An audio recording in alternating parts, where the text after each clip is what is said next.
যাদবপুর বিশ্ববিদ্যালয়ে ছাত্রের মৃত্যুতে রীতিমতো রহস্য দানা বেঁধেছে। ক্যাম্পাসে ঝিলপাড় থেকে অচৈতন্য অবস্থায় দেহ উদ্ধার হয়।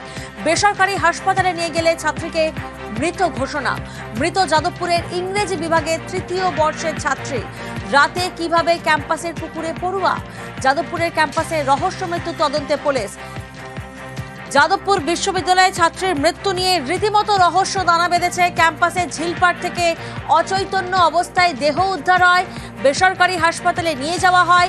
সেখানে নিয়ে গেলে ছাত্রীকে মৃত ঘোষণা। মৃত যাদবপুরের ইংরেজি বিভাগের তৃতীয় বর্ষের ছাত্রী। এই জায়গা থেকে প্রশ্ন, রাতে কিভাবে ক্যাম্পাসের পুকুরে সেই পড়ুয়া পৌঁছলেন? যাদবপুরের ক্যাম্পাসে রহস্য মৃত্যু তদন্তে পুলিশ।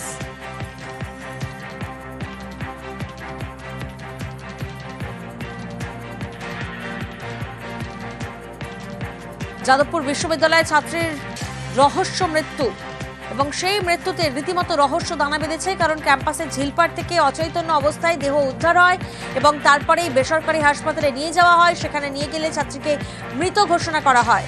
মৃত যাদবপুরের ইংরেজি বিভাগের তৃতীয় বর্ষের ছাত্রী। রাতে কিভাবে ক্যাম্পাসের পুকুরে পড়ুয়া পৌঁছলেন? যাদবপুরের ক্যাম্পাসে রহস্য মৃত্যুর তদন্তে পুলিশ। এই মুহূর্তে আমরা যোগাযোগ করতে পেরেছি। আমাদের সঙ্গে রয়েছেন আমাদের দুই প্রতিনিধি। প্রীতি আমাদের সঙ্গে রয়েছেন এবং রৌনক রয়েছেন আমাদের সঙ্গে। সরাসরি আমরা প্রথমে প্রীতির কাছে একবার যাব। প্রীতি, গতকাল রাতের এই ঘটনা, যেখানে যাদবপুর ক্যাম্পাসে এই রহস্য মৃত্যুর তদন্ত ইতিমধ্যেই শুরু করেছে পুলিশ, কিন্তু বিশ্ববিদ্যালয় কর্তৃপক্ষের অবস্থান কি? তাদের তরফ থেকে ঠিক কি কি পদক্ষেপ নেওয়া হচ্ছে?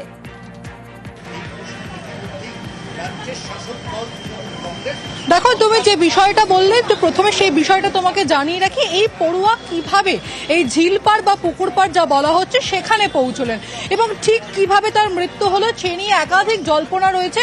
এক একজন এক এক ধরনের বয়ান তারা কিন্তু সামনে রাখছেন। তার আগে আমি ছবিটা দেখাবো, কারণ সিসি ক্যামেরা নিয়ে যাদবপুর বিশ্ববিদ্যালয়ে একাধিক দিন ধরে বিভিন্ন জল্পনা তৈরি হয়েছে। আদালতের হস্তক্ষেপ হয়েছে, সিসি ক্যামেরা লাগানো নিয়ে একাধিক বিতর্ক হয়েছে। তারপরেও কেন পুরো ক্যাম্পাস চত্বর জুড়ে সিসি ক্যামেরায় মুড়ে ফেলা হয়নি সেই প্রশ্নও উঠেছে। তবে ঠিক যে স্থানে এই ঘটনা ঘটেছে, অর্থাৎ ঘটনাস্থল ঝিলপাড়ের কথা বলা হচ্ছে, ঠিক সেখানে এক্স্যাক্টলি কোনো সিসিটিভি ক্যামেরা না থাকলেও 4 নম্বর গেটের বাইরে, আমি দেখানোর চেষ্টা করবো, আমার ভিডিও জার্নালিস্ট অসিত যে ছবিটা দেখাচ্ছে, ঠিক 4 নম্বর গেটের সামনে কিন্তু একটি সিসি ক্যামেরা রয়েছে, তার আরেকটু দূরে আরেকটি সিসি ক্যামেরা রয়েছে। অর্থাৎ ঠিক যে পুকুর পাড় রয়েছে, সেই পুকুর পাড়ে কিভাবে সেই পড়ুয়া পড়ে গেলেন সেটা না জানা গেল, এই বিশ্ববিদ্যালয়ের ক্যাম্পাসের ভিতরে কারা ঢুকছেন কারা বেরোচ্ছেন, কিভাবে ঘটনার প্রবাহ এগিয়েছে, সমস্তটাই কিন্তু এই সিসি ক্যামেরা দুটো দেখে জানা যাবে। এবং তুমি আরো একটা বিষয় বললে যে বিশ্ববিদ্যালয় কর্তৃপক্ষের তরফে কি এখনো কোনো কথা বলা হয়েছে? বিশ্ববিদ্যালয় কর্তৃপক্ষের তরফে বলা হয়েছে গতকাল রাতেই, যেটা তা হচ্ছে 10টার পরও কিন্তু অনুষ্ঠান চলছিল। আমরা জানি যে ড্রামা ক্লাবের যে অনুষ্ঠান, তা ইউজি যে আর্টস বিল্ডিং রয়েছে তার সামনে যে পার্কিং রয়েছে, সেই পার্কিং এর সামনে ড্রামা ক্লাবের অনুষ্ঠান চলছিলেন। অন্যদিকে এসএফআই এর যে অবস্থান বিক্ষোভ, সেই অবস্থান বিক্ষোভ চলছিল এবং ঠিক 9:30 থেকে 10:30টার মধ্যে এই ঘটনা ঘটে এমনটাই মনে করছে পুলিশ কর্তৃপক্ষ। এবং তারপরে পুলিশ যখন এখানে আসে এবং পুরো এই যে ঘটনাস্থল কার্ডেন করে দেওয়া হয়, সেখানে ভিতরে কাউকে প্রবেশ করতে দেওয়া হয় না এবং যে বিশ্ববিদ্যালয়ের গেট সারা রাত। এই জায়গা থেকে একটু জানার চেষ্টা করব, যেমনটা তুমি বলছিলে যে গতকাল রাতে ড্রামা ক্লাবের এই যে অনুষ্ঠান চলছিল, সেক্ষেত্রে কত রাত অবধি এই অনুষ্ঠানের অনুমতি দিয়েছিল কর্তৃপক্ষ?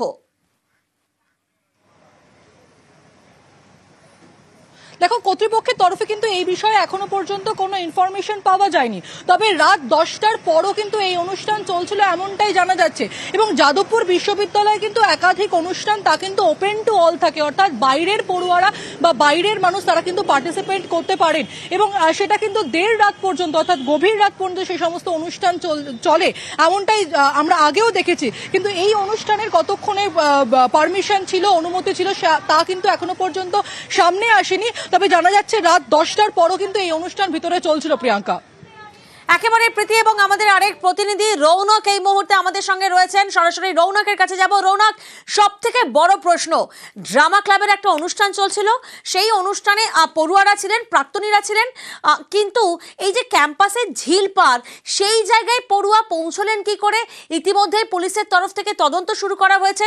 পুলিশের প্রাথমিক অনুমান কি আসছে সামনে?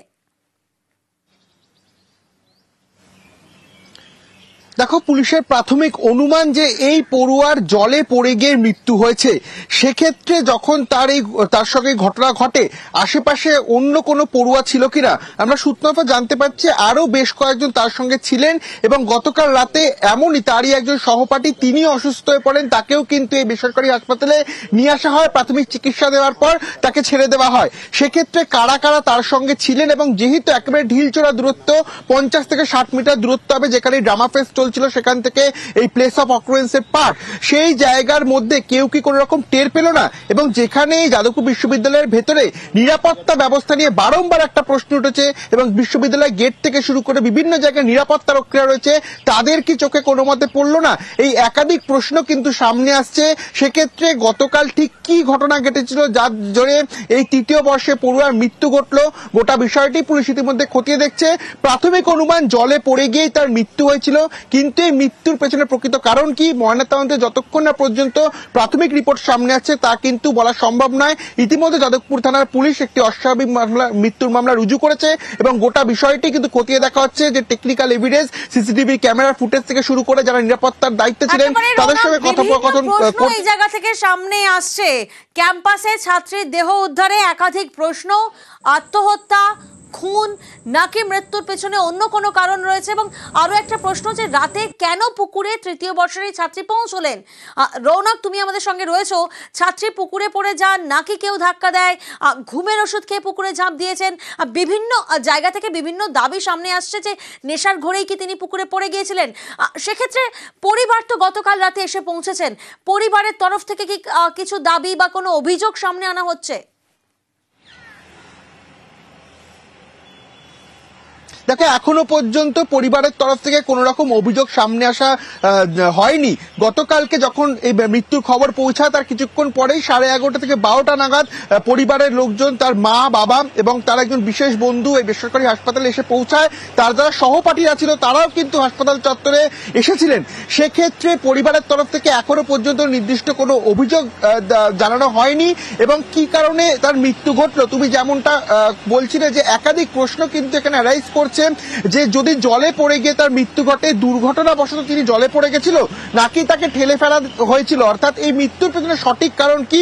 যদি সেখানে কোনো ক্লোজ সার্কিট ক্যামেরা থেকে থাকে সেই ক্লোজ সার্কিট ক্যামেরা ফুটেজ দেখেই কিন্তু তা শনাক্ত করা সম্ভব হবে এবং সেই সময় এই ড্রামা ফেস যে সময়টায় চলছিল 10টা নাগাদ, সেখানে আর কারা কারা উপস্থিত ছিল তাদেরকে জিজ্ঞাসাবাদেও কিন্তু গতকাল যখন এই দুর্ঘটনা ঘটে, যখন এই ঘটনাটি ঘটে তার সঙ্গে সেই বিষয়টি একেবারে খোলসা করা সম্ভব হবে। এই মৃত্যুকে ঘিরে একাধিক ধোঁয়াশা সামনে এসছে। পুলিশের তরফ থেকে জানানো হচ্ছে এখনো পর্যন্ত যে প্রাথমিক অনুমান জলে পড়ে গিয়ে তার মৃত্যু হচ্ছে। সেক্ষেত্রে কিভাবে তিনি জলে পড়ে গেল, দুর্ঘটনাবশত তিনি পড়ে গেছিলেন নাকি তাকে ঠেলে ফেলে দেওয়া হয়েছিল বা এর পেছনে অন্য কোনো রহস্য লুকিয়ে রয়েছে কিনা, গোটা বিষয়টি কিন্তু পুলিশের তরফ থেকে খতিয়ে দেখা হচ্ছে এবং দেহ আর কিছুক্ষণ পর বেলার দিকে ময়নাতদন্তের জন্য পাঠানো হবে। ময়নাতদন্তের যে প্রাইমারি রিপোর্ট সেই রিপোর্ট সামনে আসার পরই কিন্তু মৃত্যুর যে সঠিক কারণ সেই সঠিক কারণ জানা সম্ভব হবে। বেশ, ক্যাম্পাসের সামনে মুখ খুলতে নারাজ পড়ুয়ারা, কারণ ক্যাম্পাসে ছাত্রের দেহ উদ্ধারে একাধিক প্রশ্ন সামনে আসছে। আত্মহত্যা, খুন নাকি মৃত্যুর পেছনে অন্য কোনো কারণ রয়েছে? ঘুমের ওষুধ খেয়ে পুকুরের দাবি একাংশের, নেশার ঘোরে পুকুরে দাবি আরেক অংশের। এবং এই জায়গা থেকে আরো একটি চাঞ্চল্যকর ছবি সামনে আসছে। প্লেস অফ অকারেন্স যে জায়গা, সেখানে ছড়িয়ে ছিটিয়ে রয়েছে মদের বোতল। ক্যাম্পাসে নজরদারি নিয়ে এবার প্রশ্ন সামনে আসছে। প্রীতির প্রতিনিধি আমাদের সঙ্গে রয়েছেন, সরাসরি প্রীতির কাছে যাব। প্রীতি, যাদবপুর বিশ্ববিদ্যালয় ছাত্রীর মৃত্যু নিয়ে রীতিমতো রহস্য দানা বাঁধছে। পুলিশের প্রাথমিক অনুমান যে জলে পড়ে মৃত্যু হয়েছে, কিন্তু এই অনুমানের পাশাপাশি যে ছবি আমরা দেখছি অর্থাৎ প্লেস অফ অকারেন্স, সেখানে মদের বোতল ছড়িয়ে ছিটিয়ে রয়েছে, অর্থাৎ ক্যাম্পাসের মধ্যেই দেদার নেশার আসর।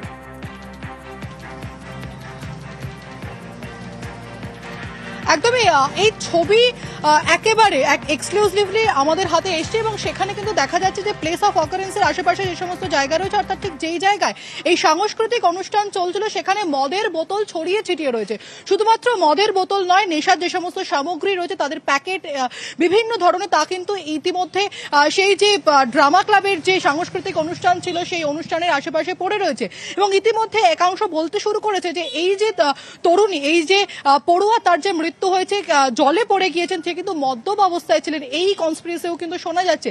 পুলিশ পুরো বিষয়টার প্রাথমিক তদন্ত করছে এবং পোস্টমর্টম রিপোর্ট না আসা পর্যন্ত কোনোটাই স্পষ্টত বলা সম্ভব নয়। তবে যে ছবি আমাদের কাছে এসেছে তা কিন্তু এই যে ড্রামা ক্লাবের যে অনুষ্ঠান চলছিল, সাংস্কৃতিক অনুষ্ঠান, তার আশেপাশে মদের বোতল ছড়িয়ে ছিটিয়ে রয়েছে এবং যে সমস্ত নেশার সামগ্রী রয়েছে তাও কিন্তু পড়ে রয়েছে। স্বাভাবিকভাবেই নিরাপত্তা রক্ষীরা তারা কিন্তু কোনো কথা বলতে নারাজ, কারণ তারা বলছেন যে তারা যেহেতু শিফট চেঞ্জ হয়েছে, গতকাল রাত্রিবেলা যারা শিফটে ছিলেন, সকালবেলা অন্য যে সমস্ত নিরাপত্তা রক্ষীরা তারাই সে শিফটে এসে পৌঁছেছেন। স্বাভাবিকভাবে কি ঘটনা ঘটেছে, কারা ভিতরে একেবারে প্রীতি নজর রেখো। যাদবপুর বিশ্ববিদ্যালয় ছাত্রের মৃত্যু রহস্য, জলে পড়ে মৃত্যু বলে প্রাথমিক অনুমান পুলিশের। আরো একবার আপনাদেরকে জানাবো, যাদবপুর বিশ্ববিদ্যালয়ের ছাত্রের মৃত্যু রহস্য, জলে পড়ে মৃত্যু বলে প্রাথমিক অনুমান পুলিশের। শরীরের বাইরে কোনো আঘাতের চিহ্ন নেই বলে জানা যাচ্ছে। রৌনক আমাদের সঙ্গে রয়েছেন, সরাসরি রৌনকের কাছে আরো একবার যাব। রৌনক, এই যে ছাত্রের মৃত্যু নিয়ে রীতিমতো রহস্য দানাবাদ যে বিভিন্ন প্রশ্ন সামনে আসছে, একটু আগেই তোমার সাথে কথা বলছিলাম যে কেউ কি ধাক্কা দিয়েছেন নাকি তিনি নিজে থেকেই নেশার ঘরে জলে পড়ে গেছেন।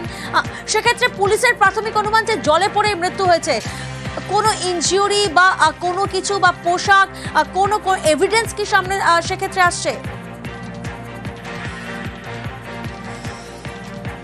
দেখো, পুলিশ সূত্রে আমরা এখনো পর্যন্ত জানতে পারছি কোনো রকম এক্সটার্নাল ইনজুরি নেই, অর্থাৎ শরীরে কোনো রকম আঘাতের চিহ্ন নেই বা কোনো রকম যে হোমিসাইডাল নেচার এখনো পর্যন্ত কিন্তু পাওয়া যাচ্ছে না। যদিও ময়নাতদন্ত যতক্ষণ না করা হচ্ছে ততক্ষণ পর্যন্ত কিন্তু এই বিষয়ে খোলসা করে বলা সম্ভব নয়। প্রাথমিক অনুমান কোনো রকম ভাবেই কিন্তু এই পড়ুয়ার দেহে এক্সটার্নাল কোনো ইনজুরি ছিল না।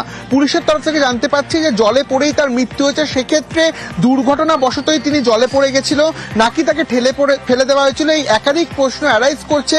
মৃত্যুর পেছনে ঠিক সঠিক কারণ কি, পিএমএ পাঠানো হবে দেহ এবং ময়নাতদন্তের প্রাথমিক রিপোর্ট আসলেই কিন্তু তা কার্যত খোলসা হবে। এবং আরো একটি বিষয় একাধিক জায়গা থেকে এরকম দাবি উঠছে, তিনি একেবারে ক্যাম্পাসে ছাত্রের রহস্য মৃত্যু, মৃত অনামিকা মণ্ডল নিমতার বাসিন্দা। যাদবপুরের ইংরেজি বিভাগের ছাত্রী অনামিকা, মেয়ের মৃত্যুর খবরে দিশেহারা পরিবার। রাতেই হাসপাতালে পৌঁছন অনামিকার বাবা মা। অনামিকার বাবা মায়ের সঙ্গে বিশেষ বন্ধু অত্রি ভট্টাচার্য।